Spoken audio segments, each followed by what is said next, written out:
الحمدللہ الحمدللہ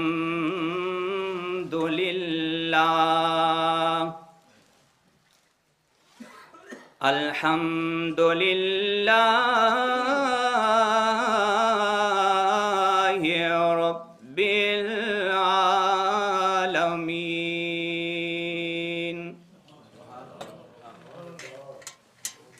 حمد الشاکرین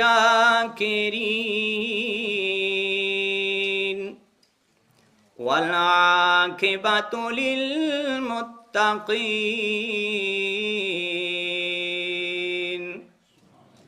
وافضل الصلاة واکمل السلام علی سید الانبیاء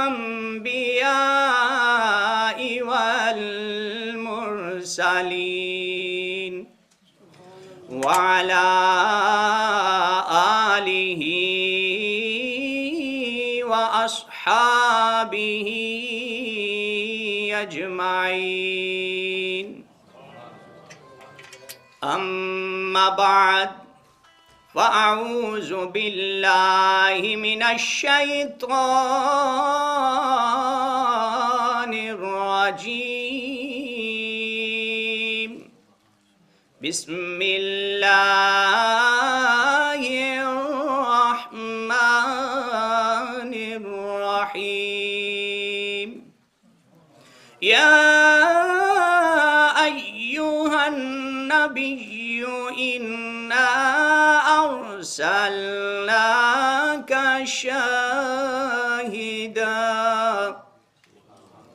شاہدا ومبشرا ونذیرا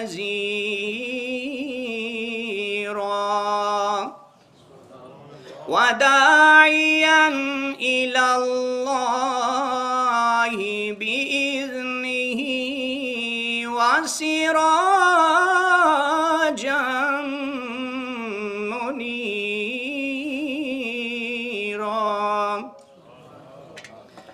آمنت باللہ صدق اللہ العظیم وقال اللہ تبارک وتعالی فی شان حبیبہ مخبرا وعامرا ان اللہ وملائکتہ يصلون على النبي يا أيها الذين آمنوا صلوا عليه وسلموا تسليما اللهم صل على سيدنا ومولانا محمد وعلى آل سيدنا واصحاب سيدنا ومولانا محمد وبارك وسلم صل عليه. میرے نہایتی واجب الاحترام سامعین و ناظرین اور بالخصوص علماء ذی وقار قرہ حضرات ثناخان مصطفیٰ صلی اللہ علیہ وسلم، جتنے بچے بوڑھے آپ تشریف فرما ہیں، دعا کرتا ہوں اللہ تبارک و تعالی آج کا ہم سب کا مل بیٹھنا اللہ اپنی بارگاہ میں قبول فرمائے. آج کے ہمارے اس پروگرام کا جو عنوان ہے، جس طرح کہ ہماری رشد میلاد کمیٹی کے تحت جتنے بھی پروگرام ہوتے ہیں، ہر پروگرام کا اپنا ایک مخصوص عنوان اور موضوع ہوتا ہے، ایک ٹاپک ہوتا ہے، اس کے مطابق ہی گفتگو کی جاتی ہے، ٹائم کو بھی ملحوظ خاطر رکھا جاتا ہے. آج کا جو ہمارا ٹاپک اور موضوع ہے، عنوان ہے، وہ ہے حضور نبی کریم صلی اللہ علیہ وسلم مبلغ اعظم. وہاں جو لکھا ہوا ہے کہ حضور صلی اللہ علیہ وسلم بحیثیت مبلغ، تو اس سے بہتر ہے کہ حضور صلی اللہ علیہ وسلم مبلغ اعظم